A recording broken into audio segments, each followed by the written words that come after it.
আসসালামু আলাইকুম। আমি আতিকুল্লাহ। গত পর্বে আমরা আমাদের সাইড বার কমপ্লিট করেছিলাম। তো এই পর্বে আমরা যে কাজটি করব, আমরা মেইন কন্টেন্ট নিয়ে এবার আমরা কাজ করব। তো সেই মেইন কন্টেন্ট নিয়ে কাজ করার ক্ষেত্রে আমাকে প্রথমে এখানে আমরা যদি আমাদের পিএইচডি ফাইলটি ওপেন করি, তাহলে এখানে দেখব যে আমাদের এই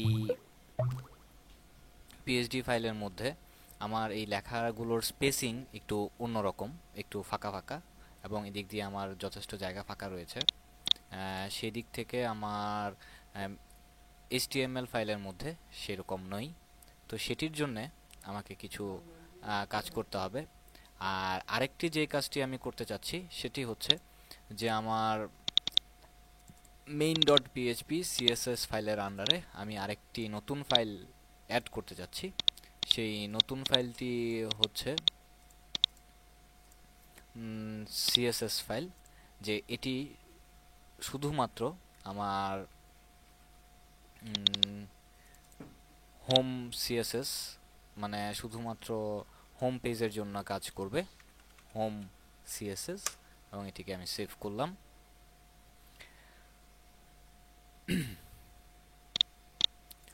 তো এবার আমরা আমাদের এই মেইন কন্টেন্ট নিয়ে কাজ, চলুন আমরা এখানে আরেকটি কাজ আমাদের করতে হবে। সেটি হচ্ছে যে আমাদের যে নতুন সিএসএস ফাইলটি এখানে তৈরি করেছি সেই সিএসএস ফাইলটি আমরা লিংক করতে হবে। তো সেই হিসেবে এখানে হোম, HOME হোম, তো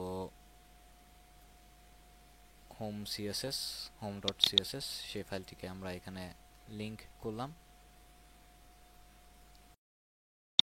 তো লিংক করে আমরা এই home page, home dot CSS এর মধ্যে, তো আমরা প্রথমে এখানে আমরা যদি দেখি যে আমাদের যে মেইন কন্টেন্টটি যে ছিল সেটি ইন্ট্রো আইডির মধ্যে ছিল।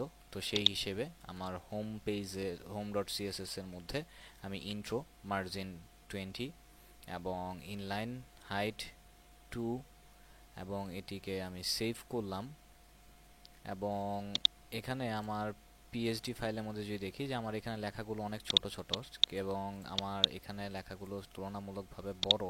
তো সেই হিসেবে আমি যে কাজটি করতে পারি সেটি হচ্ছে যে আমার স্টাইল সিএসএস এ এখানে 14 পিক্সেলের জায়গায় আমি 12 পিক্সেল দিয়ে এটিকে সেভ করলাম। এবার যদি আমি আমার ব্রাউজার দিয়ে ওপেন করি,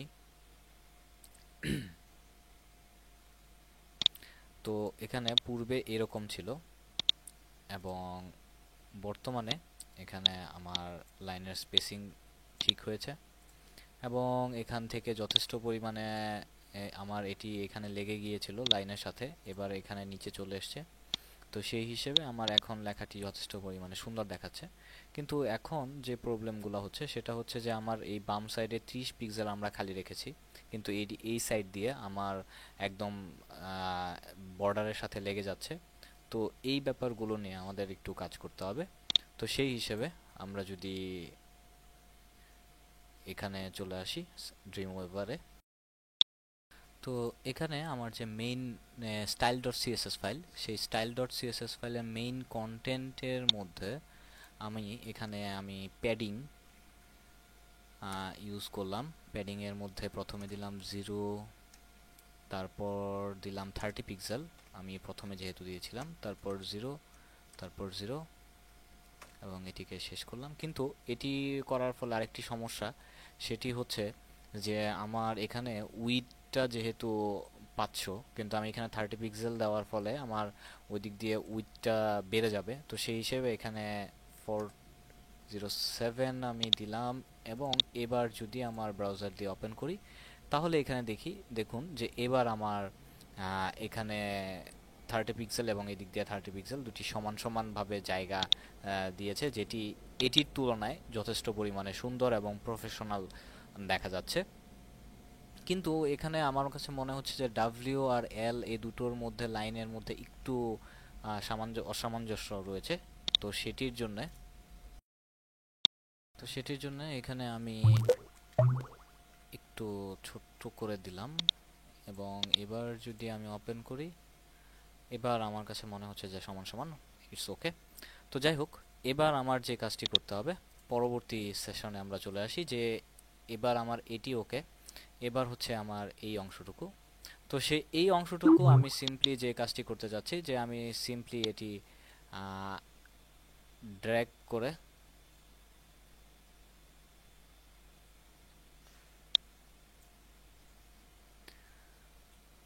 এটি সিম্পলি ড্র্যাগ করলাম এবং এটিকে আমি সেভ ওয়েভ, এবং এটি 5 পিক্সেল 24। তো ইটস ওকে। তো সেভ করলাম আমার ইমেজ ফোল্ডারের মধ্যে, এবং মেইন কড ডট পিএনজি নামে এটিকে আমি সেভ করলাম। তো আমি এখন আপাতত সেভ করছি না, কারণ আপনারা দেখতেই পাচ্ছেন যে এটা আমি অলরেডি আগে থেকে সেভ করে রেখেছি, জাস্ট সময়টা বাঁচানোর জন্য। তো সেই হিসেবে আমাদের এখন যে কাজটি করতে যাচ্ছি সেটি হচ্ছে যে আমার যদি ডিজাইন ভিউতে যাই, তাহলে এখানে দেখুন যে আমার এখানে যে লাইনটি রয়েছে, তো আমি এটির পরিবর্তে আমি সেই ক্রপ করা ইমেজ যেটি রয়েছে সেই ইমেজটি বসিয়ে দিতে চাচ্ছি। তো সেই হিসেবে আমাকে যা করতে হবে, যে আমার হোম ডট সিএসএস এবং এটির মধ্যে আমি মেইন কোড এটিকে সেভ করলাম, এবং আমার যে ইমেজ ব্যাকগ্রাউন্ডের মধ্যে যে ইমেজ ইউআরএল উইথ এবং হাইট, ইমেজের উইথ হাইট, এবং আমার নিচে যে এখানে টেক্সটটি রয়েছে, যে আমার এই কোডের ভেতরে যে এখানে যে টেক্সটটি রয়েছে সেই টেক্সটটিকে আমি একদম হালকা করে দিলাম, ছোট করে দিলাম যাতে দেখা না যায়। এবং তারপর মার্জিন, আমার এটিকে মার্জিনের সাথে মিলিয়ে দিয়ে সেভ করলাম। তো সেই হিসেবে আমি এটি সেভ। এবার যদি আমি এটিকে ক্রোম ব্রাউজার দিয়ে ওপেন করি, তাহলে এখানে দেখুন যে আমার ইমেজটি জায়গা মতো ঠিকভাবে বসে গিয়েছে, আমার এইটিও ঠিক আছে, আমার ইমেজ ওকে, সাইড বার ওকে, মেনু তৈরি হয়ে গেছে। তো তো এবার আমাদের কাজ হচ্ছে যে এই ফিচার উইগেট, এটি আমার ফটোশপে যদি দেখি, তো এবার আমরা যদি ড্রিম ওয়েভারে ফেরত যাই, তো এখানে আমার যে মেইন কন্টেন্টগুলো, মানে আমার এই যে কন্টেন্টগুলো, এটি শুধুমাত্র হোম পেজের জন্য। তো সেই হিসেবে আমি চাচ্ছি যে আমার ড্রিম ওয়েভারে আমি হোম নাম সিএসএস নামে যে ফাইলটি তৈরি করেছি, সেই হোম সিএসএস এর আন্ডারে এখানে আমি এই ফাইলগুলো অ্যাড করব। এবং এখানে আমি যে ফিচার উইগেটস, কারণ এখানে দেখুন আমরা যখন এটি অ্যাড করেছিলাম, কই গেল,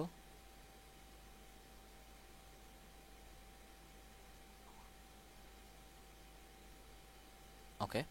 তো আমরা এখানে যখন এই ফিচার উইগেটসটি অ্যাড করেছিলাম, তো সেটির জন্য আমরা এখানে এই ফিচার উইগেটস এবং এটির লিস্ট নান এবং ফিচার উইগেটস লিস্ট পজিশনটি রিলেটিভ এবং মার্জিন 20 পিক্সেল দিয়ে এটিকে সেভ করা হচ্ছে। তো যেহেতু আমরা এখানে ফিচার উইগেটস নামে একটি আইডি ডিক্লেয়ার করেছি, তো সেই জন্যে আমাদের সোর্স ফাইলে আমরা এই ইউএল আইডি এবং এখানে ফিচার উইগেটসটি অ্যাড করে দিলাম। এবার যদি আমি আমার ক্রোম ব্রাউজার দিয়ে ওপেন করি, তাহলে এখানে দেখুন যে আমার এখানে যেই বুলেট পয়েন্টটি ছিল সেই বুলেট পয়েন্টটি এখন আর নেই, এবং এটি একটি সমান সমানভাবে এটি ভাগাভাগি হয়ে গেছে সমান একটি লাইনে, যেটি আমি চাচ্ছিলাম। এবং এখানে হোম পেজে আমি জাস্ট ওই লিস্ট স্টাইল নান আর পজিশন রিলেটিভ করে দিয়েছি, এইটুক কাজই করেছি। এবার আমাকে যে কাজটি যে আমার এখানে আমি লিস্ট H3, যে আমার যখন এখানে লিস্ট এই যে H3 যে অপশনগুলো, এই সুপার উইগেটস এবং ট্রিপল উইগেটস এই জিনিসগুলো রয়েছে, সেটির জন্য আমি এখানে ব্যাকগ্রাউন্ড কালার আমার এই ব্যাকগ্রাউন্ড কালারের সাথে সেম করে এখানে ব্যাকগ্রাউন্ড কালারটি সিলেক্ট করে দিলাম, তারপর হচ্ছে কালার হোয়াইট, যে আমার এখানে লেখার কালারটি হবে হোয়াইট, ফন্ট কালার যেটি, font size 18 pixel, font with normal, padding 4% এবং টেক্সট ইনডেন্ট 200 পিক্সেল দিয়ে আমি এটিকে সেভ করলাম। এবং এবার যদি আমি ক্রোম ব্রাউজার দিয়ে ওপেন করি তাহলে দেখুন এটি আমার এখানে সুন্দরভাবে শো করছে। তো এবার আমাদের আবার হোম পেজে হোম ডট সিএসএস ফাইলে চলে আসলাম এবং এখানে আরেকটি ফিচার ট্যাগ অ্যাড করলাম, সেটি হচ্ছে ফিচার উইকেট লিস্ট প্যারাগ্রাফ ট্যাগের মধ্যে, যে আমার এই যে প্যারাগ্রাফের মধ্যে যে জিনিসগুলো রয়েছে সেই প্যারাগ্রাফের জন্য আমার প্যাডিংগুলো ইউজ করলাম, প্যারাগ্রাফের কালার ইউজ করলাম, ইনলাইন স্পেস যেটাকে বলা হচ্ছে, যে এক লাইন থেকে আরেক লাইনের মধ্যে স্পেস এবং মার্জিন, এগুলোকে আমি অ্যাড করলাম। অ্যাড করে এবার যদি আবার ওপেন করি তাহলে এখানে দেখুন যে আমার এই এটি স্পেস চলে যাচ্ছে, এখানে স্পেস করে দিয়েছে আমার এই ছবিটির জন্য। তো এবার কাজ হচ্ছে যে আমার এই ছবি এবং এই লিঙ্ক, তো সেই জন্যে চলুন আবার ফিরে যাই ড্রিমওয়েভারে। এখানে আমরা এই প্যারাগ্রাফ লিস্টের নিচে দুটি অ্যাড করলাম, একটি হচ্ছে ইমেজ, একটি হচ্ছে বাটন। তো ফিচারের এই উইগেট লিস্ট ইমেজের জন্য পজিশন অ্যাবসলিউট এবং টপ, আমি এটিকে উপরে তুলে দিলাম 10 পিক্সেল এবং লেফট 0। এবং এখানে লিস্ট বাটন, এটিকে সেভ করলাম আমরা। এখানে দেখুন তো আমার এই ইমেজগুলো আমার মাইনাস, যেহেতু আমি এখানে মাইনাস বাটন ভ্যালু ইউজ করেছি, তো সেই হিসেবে আমার এই উপরের এই বারটিতে চলে উপরে উঠে গেছে। তো সেই হিসেবে এখানে আমার এই ইমেজটি আমার ঠিক ইয়ার মধ্যে যেরকমভাবে ছিল পিএইচডি ফাইলে, ঠিক সেরকমভাবেই আমার এই ব্রাউজারে ঠিক সেরকমভাবে শো করছে। তো এবার লাস্ট যে কাজটি বাকি রয়েছে সেটি হচ্ছে আমার ভিউ প্রোডাক্ট, এই বাটনটি আমার ঠিক এটির মতো করে তৈরি করতে হবে এবং সেটির জন্য আমার যে সিএসএস এর ফাইল, সেই সিএসএস এর ফাইল কিন্তু আমি অলরেডি অ্যাড করে ফেলেছি, যে dot button, position absolute, top, left. তো স্বভাবতই এবার যদি আমি এখানে যাই, আমার এখানে ক্লাস যে বাটন, তো এখানে ক্লাস ডিক্লেয়ার করা হয়েছে বাটন, সেই বাটনের আমি এখন যে বাটন যে ক্লাসটি, এটি আমি স্টাইল সিএসএস এর মধ্যে আমি বাটনের কাজটি করতে যাচ্ছি, কারণ হচ্ছে যাতে আমি যদি আমার ওয়েবসাইটে আরও কোনো বাটন ইউজ করি তাহলে যেন আমার এই বাটনের সাথে মিলে যায়। তো সেই হিসেবে আমি এখানে একটি কোড পেস্ট করলাম এবং এখানে বাটন, ব্যাকগ্রাউন্ড ইমেজ এবং কালার, ইমেজের কালারটি দেওয়া হয়েছে, ব্যাকগ্রাউন্ড ইমেজের কালার লেফট রাইট এগুলো ইউজ করা হয়েছে, padding colour white, font white normal এবং text decoration none, text transformation সব আপার কেস, বর্ডার, শ্যাডো। এবং এটি হচ্ছে আমার মেইন বাটন এবং মাউস ওভার করলে মানে হভার ইফেক্ট দেওয়া হয়েছে এগুলো এবং এটি কালার মিলিয়ে। তো এটিকে আমি সেভ করলাম এবং এখানে আরেকটি বাটনের জন্য, তাহলে এখানে আমি কি করলাম, বাটনের জন্য এটি আমি করলাম যে সেটি হচ্ছে যে আমার পজিশন, বাটনের পজিশনটি যে এখন এখানে বাটনটি যে রয়েছে, বাটনটি যেন ঠিক পজিশনে থাকে, সেই পজিশনের জন্য আমি অ্যাবসলিউট টপ 150 পিক্সেল এবং লেফট 30 পিক্সেল ইউজ করলাম। তো পুরো ফাইলটিকে আমি সেভ করলাম এবং এবার যদি আমার গুগল ক্রোম দিয়ে ওপেন করি তাহলে এই হচ্ছে আমার বাটন। It's really good. তো বন্ধুরা, আমরা শুরু করেছিলাম এই যে এখান থেকে এবং শেষ করলাম এখানে। তো আমাদের মোটামুটি হোম পেজ রেডি, বাট এখনও একটি কাজ বাকি রয়েছে, সেটি হচ্ছে ফুটার, এবং সেটি নিয়ে আমরা পরবর্তী টিউটোরিয়ালে কথা বলবো। ধন্যবাদ।